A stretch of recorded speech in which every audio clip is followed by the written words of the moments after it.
La CONAE, la Comisión Nacional de Enfermería, viene trabajando ya casi que desde el inicio de la pandemia, ya el año pasado, para hacer frente precisamente a la situación de recursos humanos y de falta de personal. Recuerdan que el COVID se instaló también desde un inicio en el personal de la salud, que resintió también las coberturas médicas. Se ha hecho una apuesta a la capacitación de recursos humanos, que de esa forma fortalecen y apuntalan lo que significa trabajar en equipo ahí en los CTI. Augusto Ferreira, que es el presidente de la Comisión Nacional de Enfermería. Ahora sí, Augusto, te nos filtraste un ratito hoy más temprano. Gracias por esperarnos. Creo que valía la pena además escuchar este testimonio, ¿no? No sé si tuviste la oportunidad de seguir. Un testimonio realmente muy, muy dramático y doloroso, ¿no? De una situación que se debe repetir en muchas partes del país. ¿No, Augusto?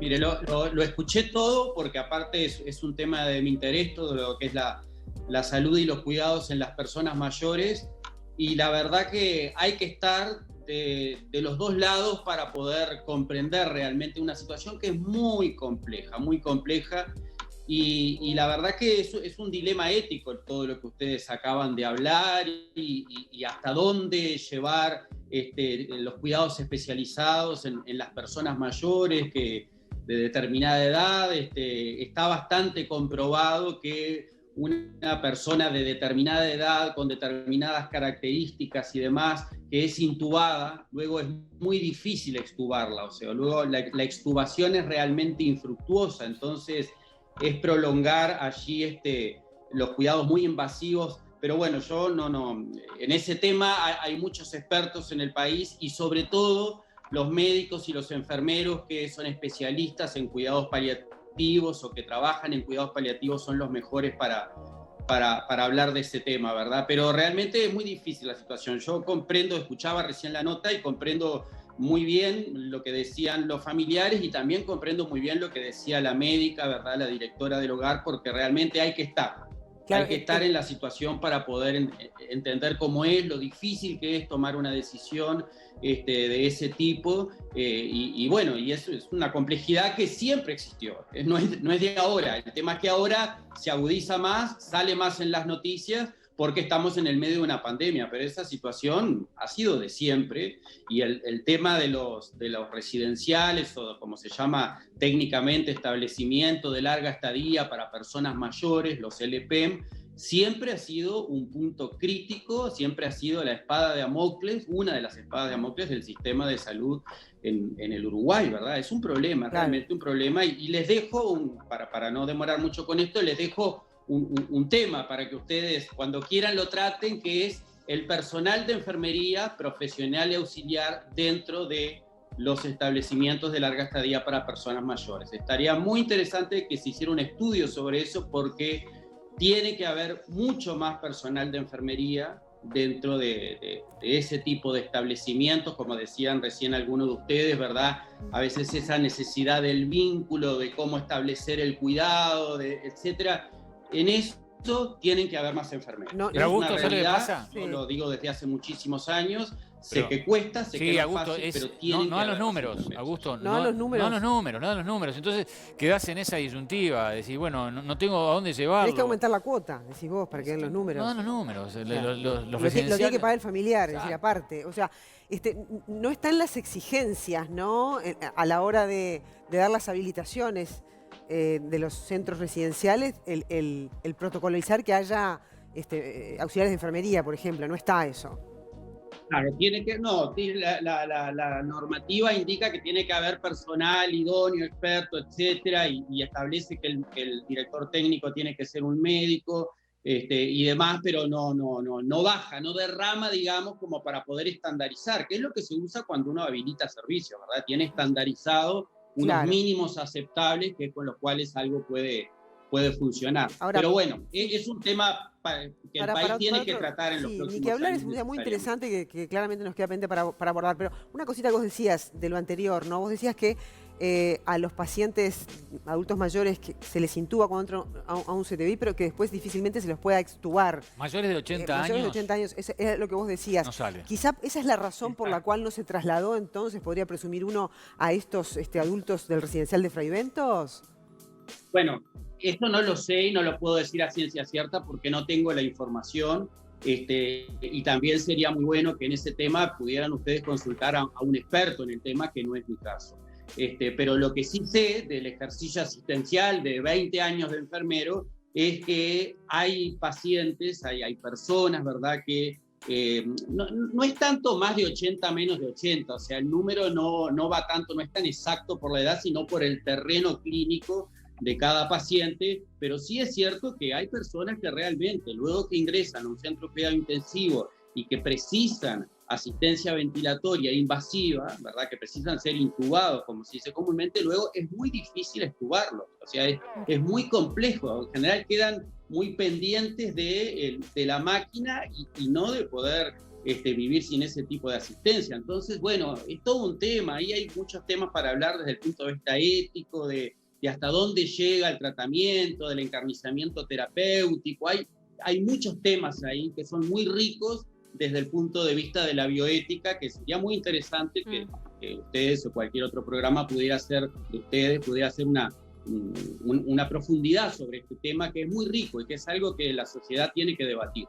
Lo cierto, Augusto, es que la Comisión Nacional de Enfermería ha estado trabajando duro también en la capacitación de enfermeros, ¿no? Cuando comenzaba la pandemia se hablaba de una posible faltante de auxiliares de enfermería, de NERS.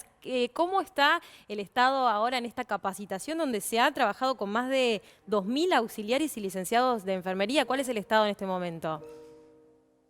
Bien, como tú decías, a ver, la pandemia en Uruguay comenzó el 13 de marzo, ¿verdad? Ya hace más de un año. Nosotros, a fines de marzo, la Comisión Nacional de Enfermería, un poco tratando de comprender la situación de la pandemia y demás, y mirando el mundo, porque una de las cosas buenas que tiene esta pandemia para Uruguay es que ya lo que nosotros vivimos, ya esa película ya se vio hace unos meses en otros países. Entonces, veíamos que en otros países lo que faltaba era personal, que es lo que siempre falta, el recurso humano para trabajar, ¿verdad?, en la salud, que falta en situaciones normales, mucho más en una situación de pandemia. Entonces, viendo la película de lo que estaba sucediendo en Europa, de lo que estaba sucediendo en otros países, ¿verdad?, nosotros allí ya desde fines de marzo le propusimos al ministro hacer un plan nacional de capacitación ante COVID. Y ya lo empezamos a implementar, fíjense, en abril del año pasado, o sea, a pocas semanas de haber comenzado la pandemia. Y ahí hicimos más de 40 videoconferencias que tuvieron una participación de una visualización en el canal oficial del Ministerio, más de 60.000 visualizaciones, eso está todo registrado y se puede ver mismo en el canal oficial del Ministerio de Salud.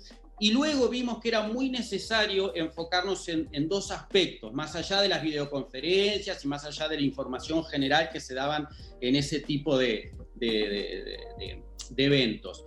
Y los dos focos especiales eran justamente, uno era la capacitación a los trabajadores de los establecimientos de larga estadía para personas mayores. Nosotros el año pasado hicimos una capacitación a través de la plataforma Moodle, a través del campus virtual del Ministerio de Salud, que la hicimos para una capacitación global para todos los trabajadores de los establecimientos de larga estadía de personas mayores, que fue la primera vez en el Uruguay que se hizo una capacitación global de esas características que abarcó a todo aquel personal que se quería inscribir. Y fue muy exitosa, y la verdad que entiendo que dio herramientas muy interesantes para los cuidadores y para el personal que trabaja en los residenciales. Ese era uno de los focos grandes de capacitación. Y el otro foco era capacitar a enfermeros, licenciados y auxiliares en el manejo de pacientes en asistencia ventilatoria mecánica, ¿verdad? ¿Qué se les enseñó entonces? De esa capacitación, una edición en mayo, otra edición en diciembre, porque ustedes recordarán que en octubre, noviembre tuvimos otro pico de la pandemia, entonces en diciembre largamos otra capacitación y otra en enero, febrero. Y el conjunto de enfermeros capacitados en esas 3 ediciones es de 2.180 entre licenciados y auxiliares, que no es un número menor, ¿verdad? Claro. ¿Y qué se les enseñó? ¿Se les enseñó maniobras para asistir todo lo que es la logística de un centro de cuidados intensivos? ¿Cómo ayuda y cómo fortalece cuando se habla de una cama de CTI? ¿Qué es lo que hace el auxiliar de enfermería después de esta capacitación? Bien. Es interesantísima la pregunta y explico por qué. Porque la finalidad de esta capacitación, ¿verdad? Que fue en un tiempo acotado, en una situación de pandemia, donde uno no podía reunir a la gente y demás, la finalidad siempre fue, ¿verdad?, que esta gente que estos colegas quedaran capacitados para apoyar y para fortalecer a los equipos que ya trabajan en los centros de cuidado intensivo, ¿verdad?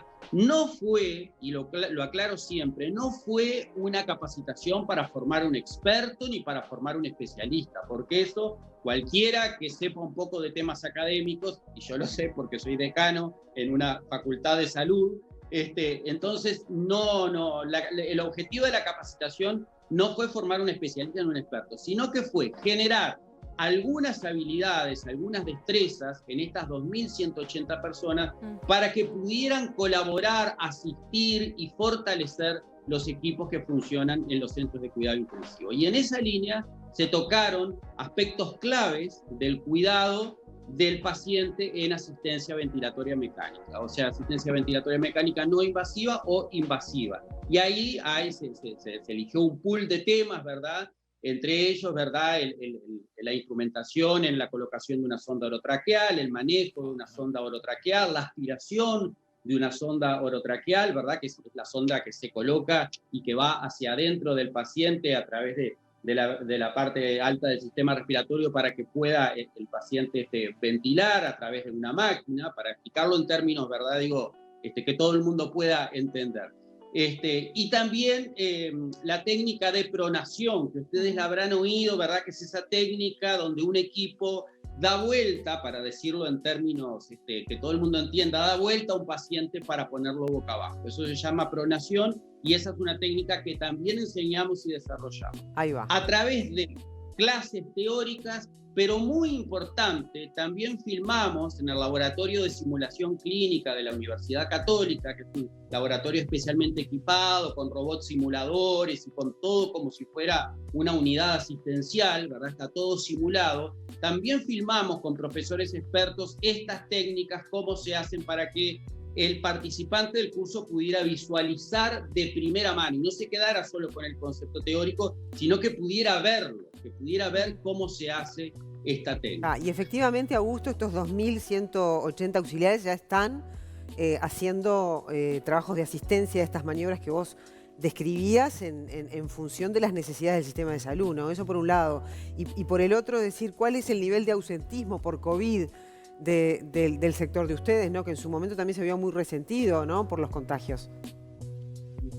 Bien, hay una puntualización. En los 2.180 hay auxiliares y hay licenciados en enfermería, que es como se conforma el equipo de enfermería. Recuerden que cada centro de cuidado intensivo tiene que tener una licenciada en enfermería o un licenciado en enfermería cada 4 a 6 pacientes y un auxiliar de enfermería cada 1 a 2 pacientes, dependiendo del grado de complejidad. Entonces, es un equipo de enfermería y nosotros capacitamos tanto a licenciados como auxiliares. A la pregunta suya, si esta gente ya está trabajando en centros de cuidado intensivo, bueno, es algo que la Comisión Nacional de Enfermería en estos días está relevando a través de las jefaturas de departamento de enfermería de las respectivas instituciones de salud, porque nosotros capacitamos a las personas, se las entregamos a las instituciones de salud para que luego las instituciones pudieran hacerles hacer una pasantía, una orientación práctica por los servicios de cuidado intensivo, y justamente en esta semana estamos recogiendo esa información, a ver de los 2.180 cuántos efectivamente pudieron estar,